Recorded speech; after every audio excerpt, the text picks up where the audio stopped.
The Charles Adler Show starts now. So I've been looking forward to talking to Dr. Brian Goldman for a long time. He's an emergency medicine specialist. He's with the Sinai Health System, for those who haven't lived in Toronto for a long time. Like yours truly, used to be known as the Mount Sinai Hospital.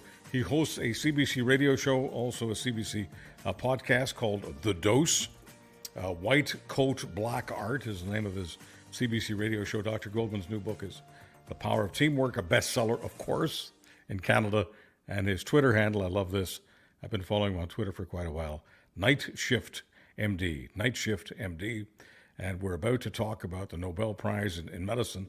But before we do anything else, Dr. Goldman, it's great to have you here on the Charles Adler Show. It is great to finally be on the Charles Adler Show with you, Charles Adler. All right. Thank you very much. So the 2023 Nobel Prize in Physiology/Medicine announced this week, awarded to Katalin Karikó and Drew Weissman. Katalin Karikó and Weissman, they're both Americans. She happens to be Hungarian-born. They are getting the prize for their discoveries concerning nucleoside base modifications. We'll get an explanation from you, Dr. Goldman, what that means. But essentially modifying the technology that was already available to develop effective mRNA vaccines against COVID-19. I know you've got a personal connection to this because you've been a COVID sufferer, but before we do any of that, nucleoside modifications, what does that mean?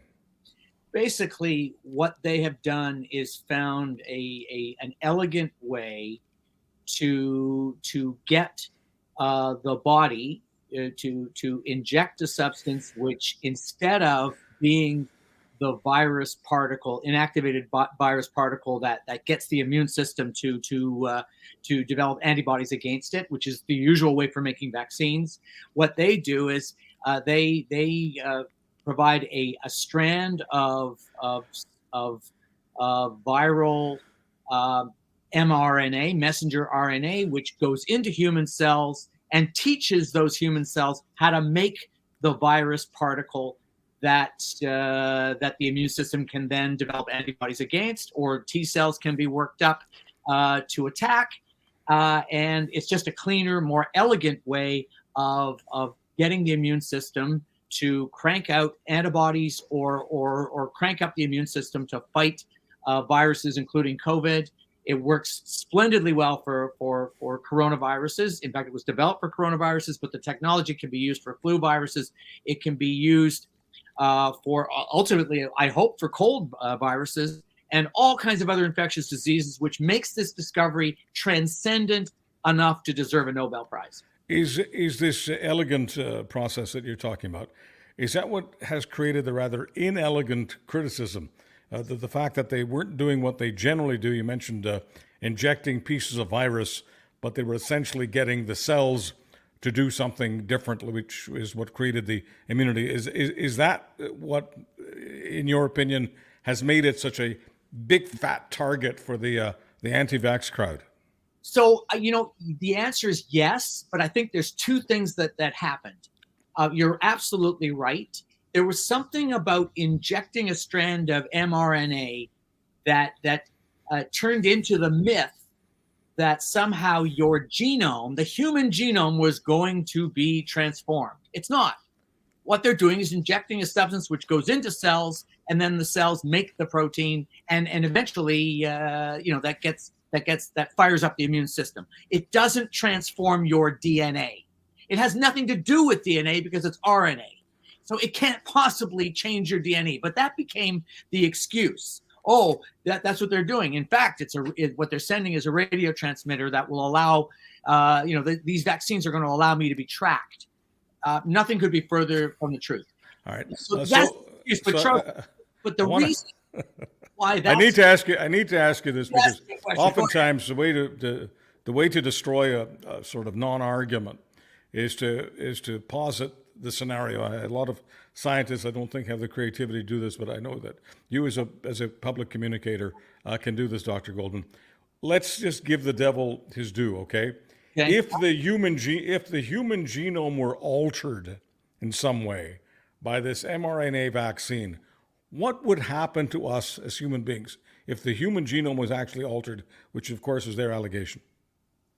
Probably nothing, because we have a whole bunch of defensive mechanisms that prevent that from happening, so that actually work against it. But I'm going for the nightmare scenario here. If the human, would we not all turn into, would we not have multiple problems, including the possible destruction of our organs, if our human genomes were actually altered, and if there was some sort of chaos created in our gene structure by this vaccine or anything else? Oh, I doubt that would happen. I think what would be more plausible is that we would develop a superior ability to fight off infections. Really? Okay. All right. I was just thinking, when I first heard them say that this is gene therapy and it's altering the actual human genome, I just thought that was a kind of a sci-fi like nightmare scenario that wasn't taking place.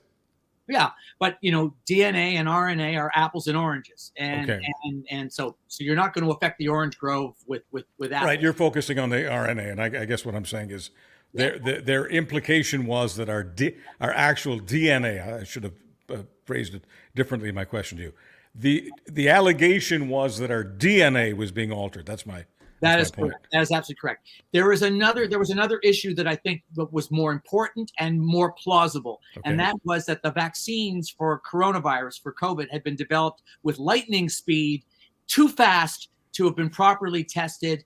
The development was so fast that that in itself might trigger a nightmare scenario. And the point, if you look at Katalin Karikó, she's been working on mRNA vaccines for over 20 years. So this was an overnight sensation that was 20 years in the making, and I guess that's the only point that I think people should be reassured that this technology didn't develop overnight. It developed over 20 years. I think what freaked some people out is that they felt that at first there were predictions that it might take us several years to get a vaccine. Then it happened quickly. The manufacturing process was very quick. And that made people think, oh my goodness, this thing is just off the shelf. It hasn't even been tested yet. And of course, in order to get it into the bloodstreams, literally the bloodstreams of the population, for a while, I guess it was called experimental, and that word too makes people think of all sorts of sci-fi scenarios. Is that right? Yeah, I think that it's fair to say that. But in the same way, at this point, an annual flu shot is as experimental as a bivalent vaccine for COVID these days. Why was there the mRNA technology that the scientists were working on that had been around for a couple of decades? Why had it been around? What disease, what medical situation created the impetus to create mRNA technology in the first place? The first one we know very well in Canada, and that is SARS-CoV-1. You recall SARS? I was practicing in Toronto. Toronto was, and to a lesser extent Vancouver, were the epicenters for SARS in Canada in 2002. And about 43 people or so, as I recall, lost their lives. The vast majority were healthcare workers who were exposed to SARS while caring for patients. And that was the first time and place where we learned to suit up with those hazmat suits that we wear when we are resuscitating patients, when we're intubating them and working on their airways. That was the first infection that I can recall where it was coronaviruses that people were working on, for which people were working on mRNA vaccines. Dr. Goldman, we'll talk about your own experience with COVID in a moment, but I just want to ask, going back a couple of years now, were you, like so many of us, naive, believing that 99% of humanity, no problem, in our own country would be taking this vaccine? When I say naive in thinking that there couldn't possibly be a serious movement with maybe hundreds of thousands of people refusing to do this in the name of bodily autonomy and all sorts of other doctrines that were espoused. I would say I wasn't completely naive. I was well aware of the chaos that was created by the Andrew Wakefield paper that falsely claimed that MMR vaccine could cause autism. and it turned out that the paper was fraudulent. It wasn't just incorrect; it was fraudulent. That the data had been fudged in a way that that made it seem as if autism was a plausible outcome of MMR vaccine. And I had seen parents being hesitant to vaccinate their kids, and we had already started to see in other countries, places like Ukraine and elsewhere, Southeast Asia, outbreaks of measles, which we thought had been all but eradicated from the earth. So to me, it was plausible that it could happen, but the scale, I don't think anybody imagined it would be. I thought people would be, like most scientists, most doctors would be really grateful to have a weapon against COVID. I remember, in March of 2020, there was nothing. We had some anecdotal evidence for certain kinds of treatment, not ivermectin, and we were terrified that people my age, physicians my age, nurses, other healthcare providers would get COVID and die of it, so in that context, we thought a vaccine would be readily accepted, and it was for a lot of people, but the scale of vaccine hesitation and vaccine refusal, and even today, we have lots of Canadians who've had 2 shots and not another one, please. Mm-hmm. And so I think that's a manifestation of the same issue on a much larger scale. So you're absolutely right about that. I didn't imagine this would happen. So the reason I was so worried about the hesitation and the refusal and all of the anti-pharma propaganda and the other propaganda, the Bill Gates conspiracies and whatever. The reason I was worried about that is because I made an assumption that unless we had a big buy-in, unless more than 9 out of 10 people got this vaccine, all of us would be very, very vulnerable because the pandemic would stick around for a long time and you'd constantly get mutations, and then it wouldn't matter how many of us were taking the vaccines. There was just because of lack of buy-in, the epidemic or pandemic would never end. Was that one of your concerns, Dr. Goldman? Yes, it was. And when we start off with a new pandemic or epidemic, in this case, a pandemic, a global pandemic, you don't know how it's going to behave. And what we didn't know at the time, we know now, and I guess in retrospect, is that the virus is transforming itself endlessly. And that means it's continuously circulating and recirculating with new strains. We've got new one's called Corolla right now. There's a few others that are considered variants of concern, subvariants of concern. And when you have that, it's behaving more like the flu. So if your paradigm is polio, get vaccinated against polio, one and done, or get your series and you're done, then you're going to be very disappointed if it's more like the flu, like seasonal flu, and you have to keep getting boosters to boost your immunity. And so the new paradigm is that COVID is like the flu, which means you're probably going to need an annual shot to get increased protection. It won't be lifelong protection, but you'll get increased protection, and it will almost certainly keep you from dying of COVID. But do we have a similar scenario now that if we don't have a big enough buy-in for the annual booster, that the pandemic will grow and be more threatening? Is that the case right now? I think that is less of a concern than your personal protection. So these days you're doing it more for yourself. You're not doing it to reduce the amount of COVID circulating because it is very clever. We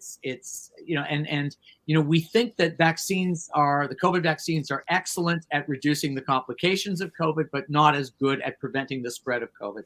So that paradigm that you've talked about, that you need 95% of the population vaccinated, which you do for measles or for whooping cough, mumps, etc., the other childhood diseases, does not seem to apply with COVID. And we really didn't know that at the beginning. The hope was that would be the case, but it wasn't. So is that one of the problems for so many of us who are fighting the anti-vax crowd? We were saying, we grew up getting all sorts of vaccinations, and that's why we don't have to worry about polio. And the polio is the one that stands out for a lot of us who were around in the 50s and 60s. In North America, I realize that polio has been a problem in some parts of the developing world and still is. But I'm giving you the North American context here. Because the pushback on it, Dr. Goldman, always was, well, yeah, but Chuck, it's apples and oranges. You got your polio shot, and others got their polio shots, and we've basically eradicated polio in the developed world. But it's obvious that the vaccine is not eliminating COVID. You say it's perhaps mitigating symptoms, but how can you compare it to polio, the polio vaccine? No, I don't think you can anymore. I think it's a completely different paradigm. And so, as I said, I think it's much closer to the flu, to the seasonal flu. And the only difference between seasonal flu and COVID right now is that the death rate from COVID is much higher than the death rate from seasonal flu. And so it is a serious concern, particularly if you're frail, if you live in long-term care. My sister passed away.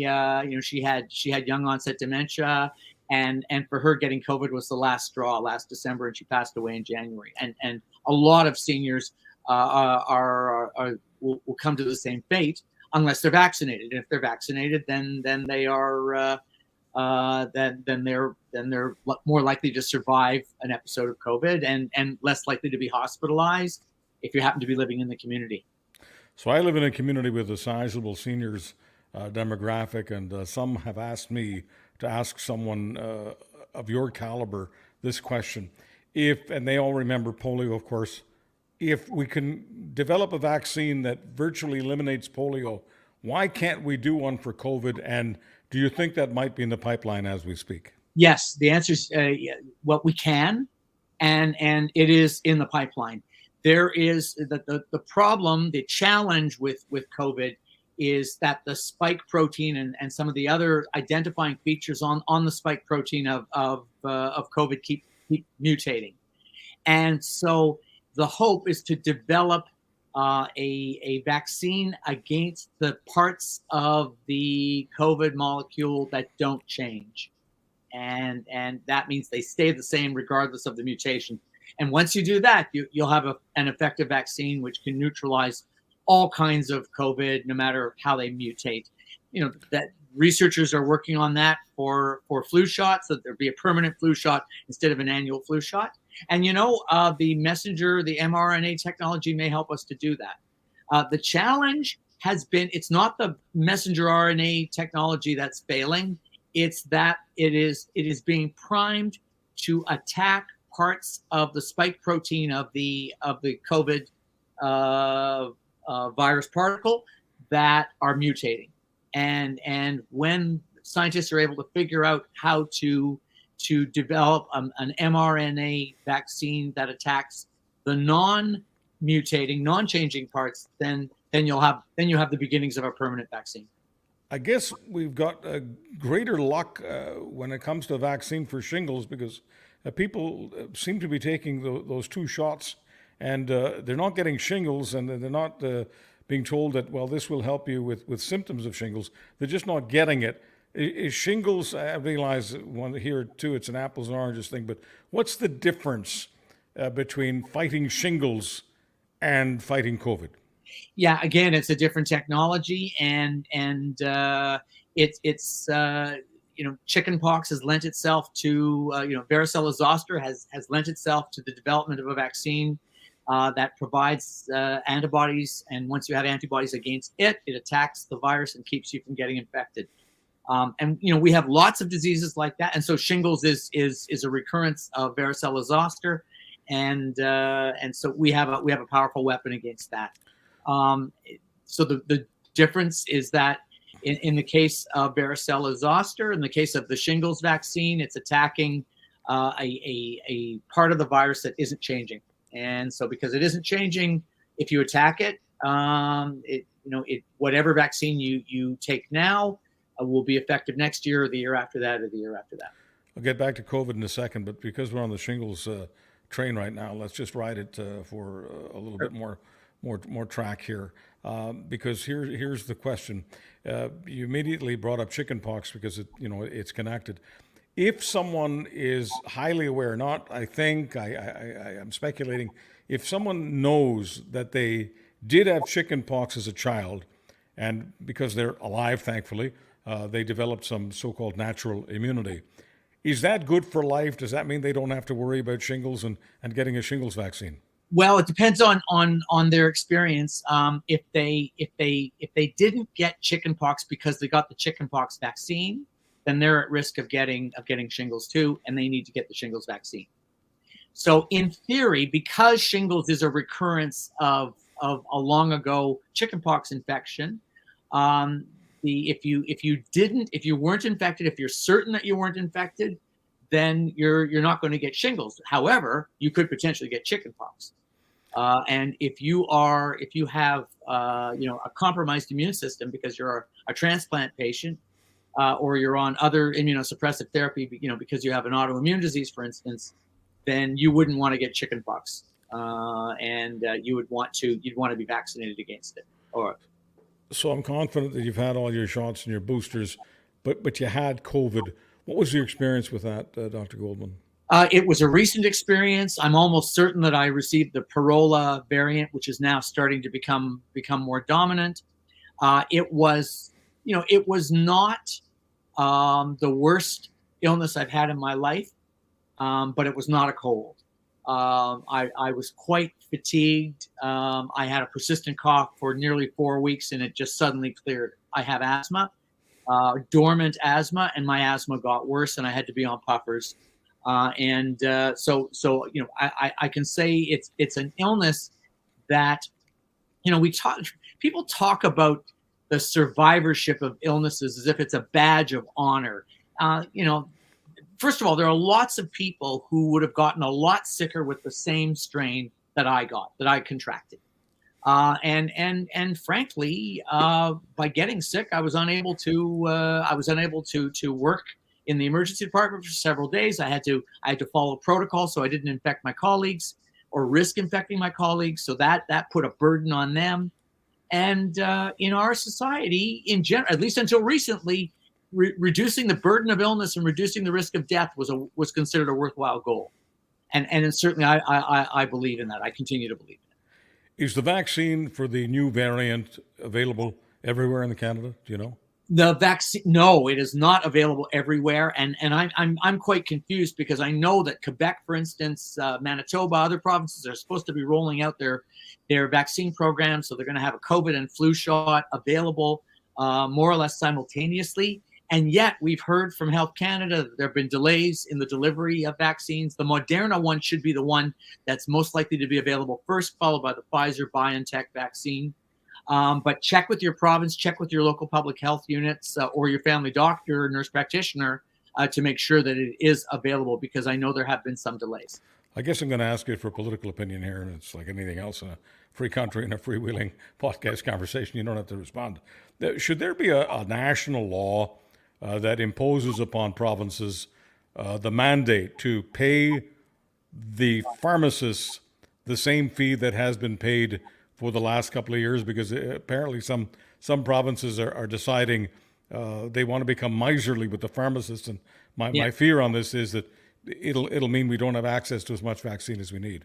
Yeah, that's a great point. I don't think it's political to say that you should probably make the same fee available, because under the terms of the Canada Health Act, healthcare is supposed to be portable. And it should be roughly equivalent across the country. We know that in practice, that's not always the case. I know that, for instance, British Columbia is now paying a handsome fee for family doctors to look after patients with complex needs. That fee is not the same. It's much greater than fees in other provinces. And what they're trying to do in British Columbia is use that extra fee to attract family doctors, to keep them in practice so that they don't retire or close their practices. So different provinces are going to do different things. That seems to be part of what makes Canada, Canada. So seeing as you don't mind being a little bit political, do you want to weigh in on this idea that many people have, that unless we have more private for-profit care, we won't be able to take care of everyone? What's your take on that? Now that's an easy one. I am foursquare against private for-profit healthcare. Now, there's a difference between that and the private provision of publicly funded services. And I think that, we can certainly look at that. And there are, P3, P-cubed public-private partnerships in many provinces. But in general, if the data that I've looked at tells me that having a single payer provides the economies of scale, that provides the best service at the lowest price.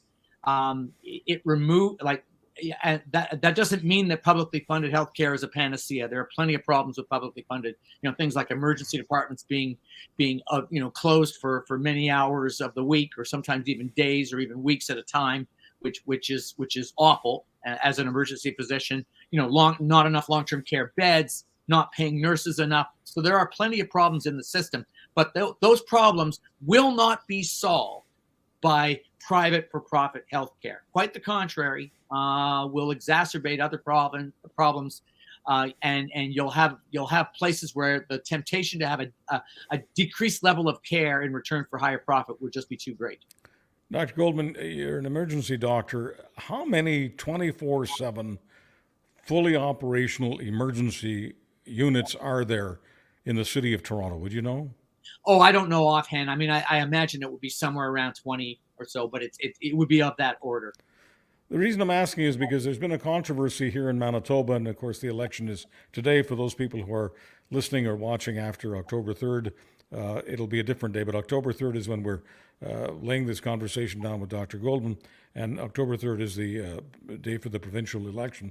And what's been controversial here for a number of years is some emergency care units were converted to urgent care. Right. And the theory was this was going to be more efficient. You beef up some of the emergency care, 24/7 emergency care centers, and if people need to go to them, well, they'll get the ambulance ride there. And most of the time in Winnipeg, that's completely bearable. It's a smaller population in the city of Toronto.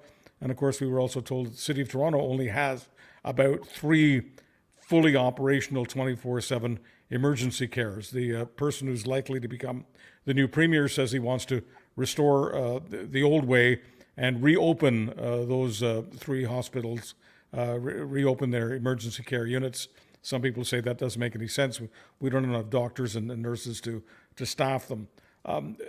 Do you want to weigh in on the difference between urgent care and emergency care, and whether or not it's responsible to have beefed up emergency care centers and fewer emergency care centers that aren't as sophisticated? And when I say sophisticated, I mean all kinds of specialists available 24/7, specialists for the kidney, specialists for the heart, specialists for orthopedics. Well, the answer is complicated, and the first of all, not every emergency department is fully serviced with every subspecialty. And my own emergency department, we don't have nephrologists, we don't have kidney specialists, we don't have neurosurgeons, but you have to have a system that allows you to either have a relationship with a neighboring hospital, or you can call a toll-free number. Ours in Ontario is called Criticall, and when we call Criticall, we present our patient to somebody who's on call for the service that we require, whether it's spinal surgery or nephrology, or vascular surgery, etc. And they help us figure out how to treat the patient, and if the patient needs to be transferred, then they accept the patient and transfer them. So you have to have a system in place. So that's the first thing I wanted to say. There really is no such thing as a fully serviced emergency department that's able to take care of all things for all people all of the time without a risk of transfer. The difference between the emergency departments that are open 24 hours and the urgent care centers is that the urgent care centers close. They may have a somewhat lower level of acuity, but they should be able to handle almost everything. And they're going to have a situation where closing time is going to come. And that means that the patient either has to be admitted to the floor in their hospital or transferred out to another place, which does create some logistical problems. But the most important thing I want to say, Charles, is that your emergency department's function is only as good as the number of personnel, as the complement of personnel. And right now we have a situation which is true not just in Manitoba, but right across the country, that nurses are underpaid. They're under stress. A lot of them are thinking of quitting, leaving.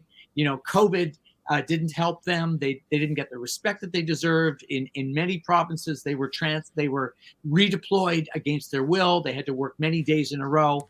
This has led to emergency departments having to be closed. A lot of people think it's because the emerge position isn't available. More often than not, it's because there's a nurse. There isn't an appropriate complement of nurses. So whatever the number of emergency departments are going to keep open in Winnipeg, for instance, or throughout the province of Manitoba, they have to be properly staffed, and that means that all healthcare personnel who work there have to be properly paid for, and there is no substitute for that. So I'm getting the impression from you that despite the fact there are many hospitals that have an emergency ward, I'm getting the impression, based on your own answer, Dr. Goldman, that there are very, very few hospitals that have the full complement of all those specialists, kidney, brain, orthopedics, et cetera. Very few of those in Toronto. That is true. We all have a mixture. Some have more than others. University Health Network across the street probably has more services. Toronto Western does, but they share services over 2 physical sites, and they're blocks away from each other. And we have 2 trauma centers, Sunnybrook and St. Mike's. The rest aren't trauma centers, which means that if you have a trauma, you're not going to go there. You're going to go to one of the other places. We have 1 stroke unit. One stroke unit in all of Toronto? In all of Toronto. Well, yeah, no, there's 1 regional stroke unit in downtown Toronto. Then there's other regional stroke units. Okay. And the whole idea is that all of the expertise is pooled into that one institution. The paramedics have the authority to bypass hospitals and to rush the patient to the nearest stroke unit, or they touch them down at our place, and then we call what's called code stroke, and we work with the stroke neurologists and the nurse practitioners on the team who are available 24/7 to answer our questions and help us manage the patient.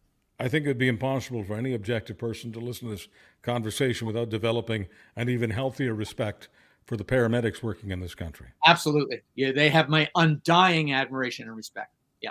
So because people simply, no matter what community you're in Canada, no matter what you hear about the politics, we absolutely count on these paramedics to transfer people from hospital to hospital. Yeah.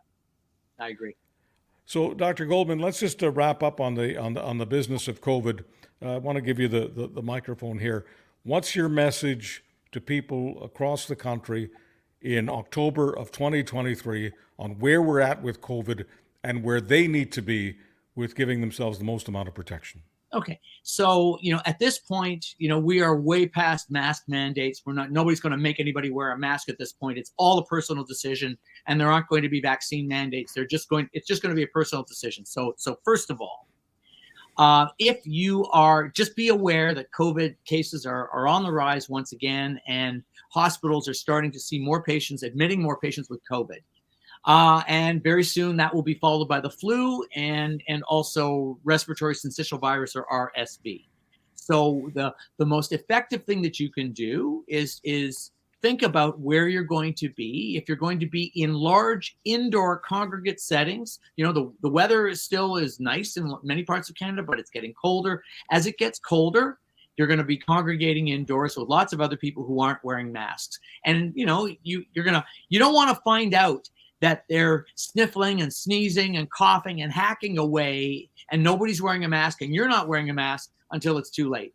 Better to go into one of those settings wearing a mask, and I would recommend a well-fitted N95 mask, and I would do that particularly if you yourself are at risk of becoming very sick with COVID because you have other illnesses that put you at risk, or you live with somebody who's immunocompromised, for instance, a frail senior, or you visit a frail senior in a long-term care, and you don't want to bring COVID to them. So wear a mask, and for your personal protection, keep your vaccines up to date. In general, that means 6 months after your last episode of COVID or your last COVID vaccine. There are some subgroups who can have them more frequently. Also, stay tuned for when you can get your flu shot, and seniors, stay tuned for when you can get your RSV vaccine, Arexvy. That'll be happening sometime in the next 2 to 3 or 4 months. Dr. Brian Goldman, thank you for the great radio over the years, the podcasts, all the service that you've provided your patients in emergency medicine at the Sinai Health Network, and of course, for being on the show with us today. Thank you so much. Nice to talk to you too, Charles.